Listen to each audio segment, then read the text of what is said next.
Bonjour.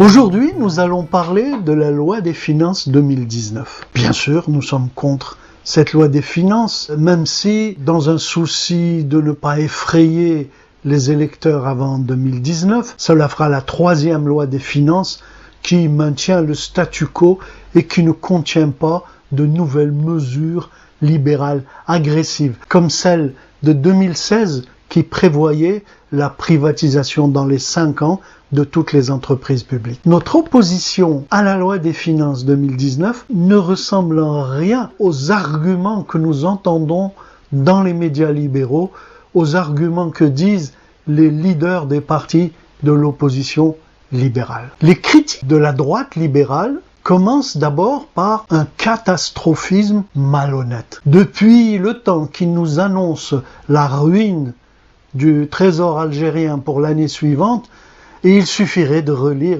les journaux à la mode pour voir combien ils ont menti. Pourquoi ce catastrophisme ? C'est pour effrayer les classes populaires, pour effrayer les pauvres gens. Et d'ailleurs, l'un des premiers résultats, ça a été que les travailleurs ont hésité, les salariés ont hésité à revendiquer une augmentation de salaire, alors que l'inflation, bon an, mal an, finit par diminuer le pouvoir d'achat de façon assez sensible. Le but de ce catastrophisme, c'est de nous préparer à subir des coupes dans notre pouvoir d'achat, à subir des coupes par exemple, la suppression des subventions aux produits de base, par le démantèlement du système de protection sociale, qui constitue, pour nous, travailleurs, un salaire indirect. Et donc, il s'agit de s'attaquer aux revenus des pauvres gens. La condition que mettent les médias libéraux, que mettent le FMI et les experts autorisés à s'exprimer, la condition, c'est l'application des réformes. Les réformes, c'est un euphémisme pour désigner des attaques brutales contre les acquis sociaux des masses populaires. En quoi consistent ces réformes ? Le dernier envoyé du FMI nous l'a dit, il s'agit de suppression des subventions et d'améliorer le climat des affaires. Et l'on a vu les journaux des milliardaires faire campagne contre des subventions aux produits de base qui, paraît-il, profitent aux riches. Et pourquoi donc sont-ce les riches qui demandent la suppression de ces subventions ? En réalité, il s'agit, en supprimant ces subventions, qui, je le rappelle encore, sont un salaire indirect pour les travailleurs, eh bien, on les supprime pour dégager des revenus, dégager des moyens financiers qu'on offrira aux investisseurs, c'est-à-dire à la bourgeoisie, pour les encourager, parce que les milliards qu'ils engagent ne leur suffisent pas. L'autre argument qui revient sans cesse, c'est la critique de l'utilisation de la planche à billets. La décision incroyable du gouvernement d'oser créer de la monnaie, comme tous les gouvernements du monde jusqu'à il y a quelques décennies. Parce qu'en fait, le New Deal qui permettait aux États-Unis de dépasser la crise de 29, c'est la planche à billets. Le plan Marshall, c'est la planche à billets. Lorsque il y a eu en Europe ce grand développement qu'on appelait les 30 glorieuses, c'est la planche à billets. C'est les fameuses recettes keynésiennes qui disaient que l'État pouvait créer de la monnaie et que le développement économique qui s'ensuivrait allait permettre à l'État de se rembourser. Parce que sinon, comment croyez-vous que ça marche ? Vous pensez que les Américains disposaient de stocks d'argent dans des caves et qu'ils les ont utilisés pour le plan Marshall ? Non. Ils ont offert un crédit aux États européens pour acheter leurs marchandises, mais cet argent-là, ils l'ont imprimé sans qu'il y ait encore d'équivalent. This is not an issue of credit rating. The United States can pay any debt it has because we can always print money to do that. So there is zero probability of default. Ce qui s'est passé, c'est que depuis le consensus de Washington, depuis que l'impérialisme occidental n'a plus de rival, depuis que la classe ouvrière, le mouvement ouvrier ne s'impose plus, alors ils ont décidé que l'État, que les élus de la population ne devait pas avoir les moyens d'intervenir dans l'économie. Et pour commencer, les banques centrales devaient être autonomes et les États ne pouvaient pas créer de monnaie. Les États devaient emprunter auprès des banques privées. Parce qu'en fait, les banques privées, elles créent de la monnaie. Savez-vous que Société Générale ou la Banque Al Baraka ou l'Algérienne Gulf Bank, quand ils font un crédit auto ou un crédit pour le logement, ils créent de la monnaie. Parce qu'encore une fois, vous ne pensez quand même pas qu'ils ont cet argent dans leur coffre-fort et qu'il était là en train de dormir. Elle crée de la monnaie à partir de rien. Ce sont des chiffres dans des ordinateurs, pas des billets de banque. On appelle cela la création monétaire ex nihilo, ce qui veut dire à partir de rien. Créer de la monnaie en offrant un crédit. Donc nous ne sommes pas d'accord avec cet argumentaire. Nous n'interdisons pas au gouvernement de créer de la monnaie, alors que les banques privées en créent. Pire, certains opposants proposent d'emprunter auprès du marché international, c'est-à-dire de s'endetter et de retourner à la dépendance politique et économique dont nous sommes péniblement sortis dans les années 90. Par contre, ce que nous contestons, c'est la façon dont le gouvernement ou Yahya dépense cet argent créé. Ça, nous ne sommes pas d'accord. Nous ne sommes pas d'accord avec son budget. Nous ne sommes pas d'accord avec ses investissements. Nous ne sommes pas d'accord avec sa politique. Mais le droit pour un État souverain de créer de la monnaie, pourquoi seuls les États-Unis auraient le droit de créer de la monnaie? Les critiques du camp des travailleurs ne sont pas les mêmes que celles de la droite libérale. Elles ne sont pas les mêmes que celles des experts libéraux, que celles des médias libéraux, que celles du FMI des grandes puissances, du FMI des multinationales. Nous, ce que nous disons à la loi des finances 2019, c'est qu'elle est transcrite dans sa répartition des dépenses, qu'elle transcrit dans le calcul des recettes, un système fait d'inégalité sociale, un système fait d'exploitation et d'injustice. Et aussi, leurs priorités ne sont pas les nôtres.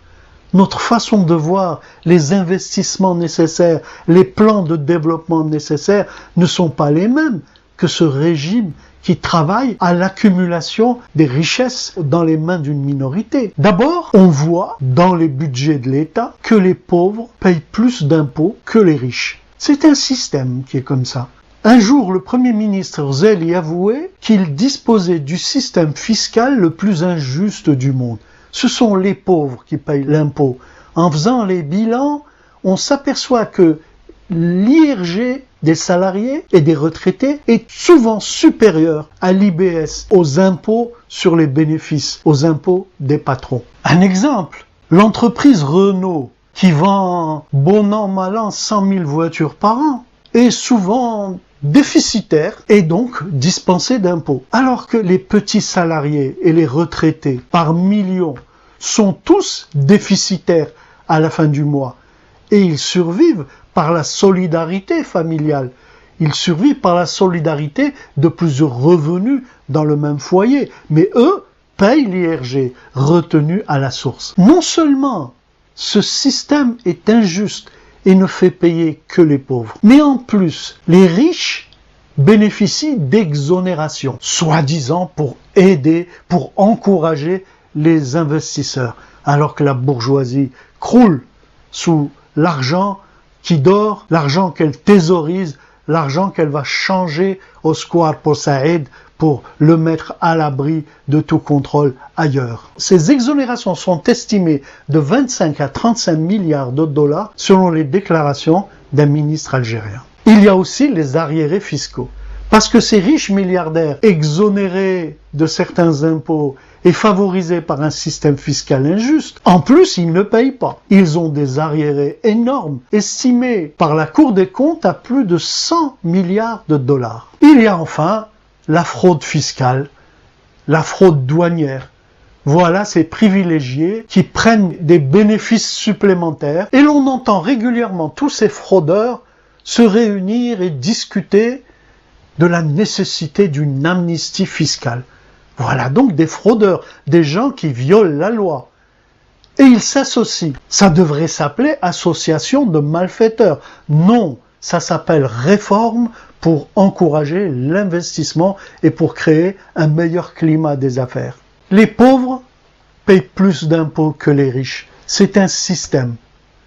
En plus, la fraude sociale est budgétisée, c'est-à-dire le budget de l'État prévoit que la CNR, la CNAS, manqueront d'argent et prévoit de laisser courir. Alors que ce déficit de ces caisses est dû au fait que 50% des travailleurs ne sont pas déclarés, sans parler des travailleurs sous-déclarés, des travailleurs qui touchent plusieurs millions et qui sont déclarés au SMIC. Au lieu de combattre la fraude sociale, au lieu de combattre l'informel, on budgétise le soutien aux caisses déficitaires. Et pourtant, cette fraude sociale a lieu dans les chantiers de l'État. Les chantiers de l'autoroute, par exemple. Est-ce qu'on y contrôle que les travailleurs sont déclarés, alors que c'est des chantiers de l'État? Est-ce que les chantiers de l'ADL, les chantiers des logements sociaux, est-ce qu'on fait les contrôles nécessaires? Il y a une complicité évidente pour permettre des profits colossaux à notre bourgeoisie. Une troisième question qui apparaît, c'est que la loi des finances légalise, institue les salaires de misère. 18 000 dinars pour le SNMG, ça ne permet pas de vivre. C'est l'un des salaires les plus bas du bassin méditerranéen. Pourquoi nous ne sommes pas augmentés? Parce que ça ruinerait les entreprises. Pourtant, les entreprises font des profits colossaux, des profits inédit, à l'image de M. Rebrab qui disait un jour dans une émission sur une télévision française qu'une entreprise algérienne privée amortissait son investissement en 2 ans au lieu de 5 ans en moyenne à travers le monde. Et d'ailleurs, ces taux de profit qui explosent, il n'y a qu'à aller au square pour Saïd et voir la pression sur l'euro pour voir combien elle est importante.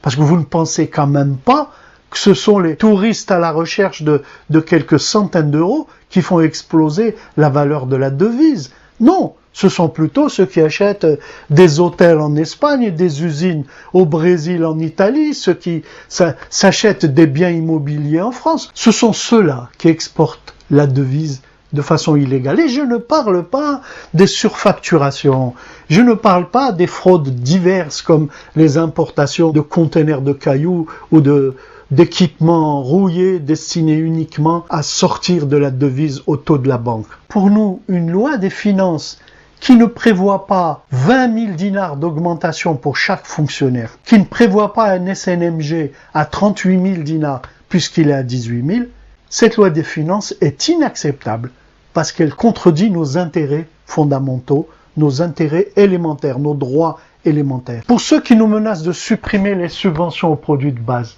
de démanteler la protection sociale, de supprimer la médecine gratuite et l'école gratuite pour tous, alors nous leur disons que nous n'avons pas véritablement demandé que le prix soit à 10 dinars. Si vous voulez appliquer la vérité des prix sur le lait, le pain, le sucre et l'huile, appliquez la vérité des prix sur le travail, sur le salaire. Payez-nous ce qu'il faut et mettez le pain là où il doit être.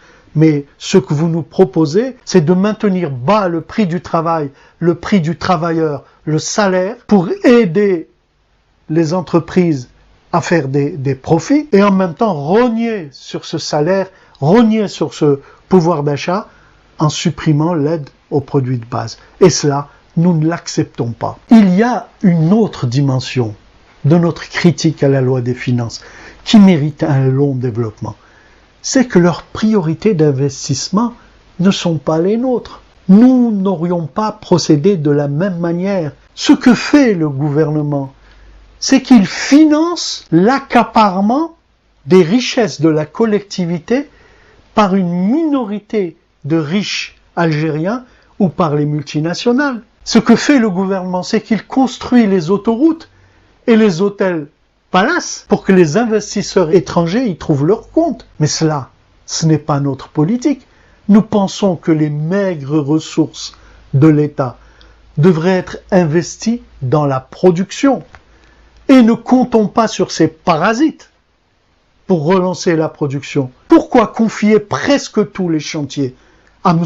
Haddad, qui a besoin de partenaires étrangers pour réaliser le moindre travail complexe et qui a besoin d'une part considérable en devises parce qu'il a des projets ailleurs. Pourquoi ne pas faire la même politique mais avec Cosider? Pourquoi avoir donné la construction des tramways à des compagnies étrangères? Pourquoi avoir donné le contrat de tous les tramways du pays à Alstom et notre usine qui produisait et exportait se contente de faire du montage à des prix prohibitifs? Pourquoi? Parce qu'il s'agit de développer la dépendance, il s'agit de faire plaisir à l'impérialisme, il s'agit de construire la bourgeoisie algérienne, de l'aider à s'enrichir. Rabrab, Haddad, Tahkout, Koninef, etc. Nous ne les connaissons pas tous. Et cette politique, ce n'est pas la nôtre. Ce que nous voulons, nous, c'est le bien-être pour les Algériens. Et nous avons donc d'autres priorités que ces gens-là dans leur loi des finances. C'est pourquoi, du point de vue des travailleurs, nous disons non à la loi des finances 2019.